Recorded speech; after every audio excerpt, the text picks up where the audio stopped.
Asla vazgeçmedim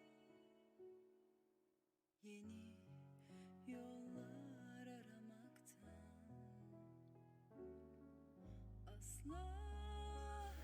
Dans cette vidéo, on va essayer d'écrire un algorithme d'une fonction qui détermine le maximum des éléments d'un tableau. C'est-à-dire, on aura un tableau dans lequel il y a des éléments, un certain nombre d'éléments, et cette fonction aura comme fonction de déterminer le maximum de ces éléments.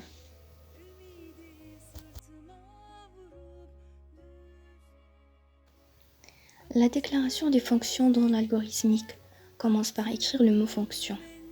Et à côté, on va mettre le titre. On choisit max. Entre parenthèses, on va mettre l'entrée.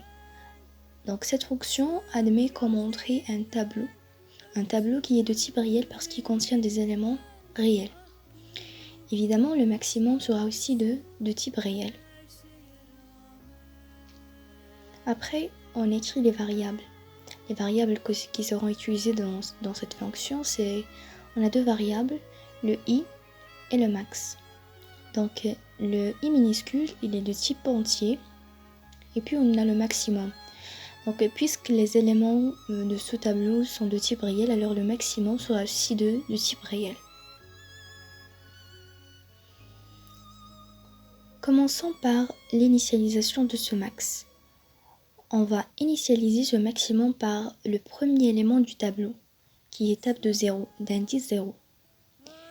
On utilise par la suite une boucle pour. Donc cette boucle va parcourir le tableau qui sera saisi par l'utilisateur, qui a comme compteur le i et qui va de 1 jusqu'à la longueur du tableau.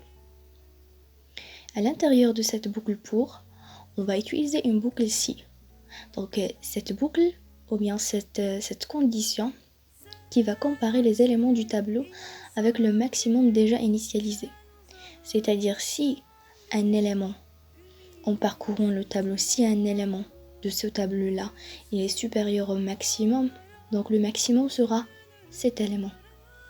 C'est-à-dire si tab de i elle est supérieure au maximum, dans ce cas-là, on va affecter, donc alors, dans ce cas, on va affecter au maximum le tab de i. C'est-à-dire le maximum va changer et va être le tab de i. On ferme la condition si par le fin si et on ferme aussi la boucle pour. Finalement, on va récupérer le résultat qui est le maximum par retourne. Entre parenthèses, on va mettre max. Donc c'est le résultat qu'on cherche. Finalement, on ferme la fonction par fin fonction.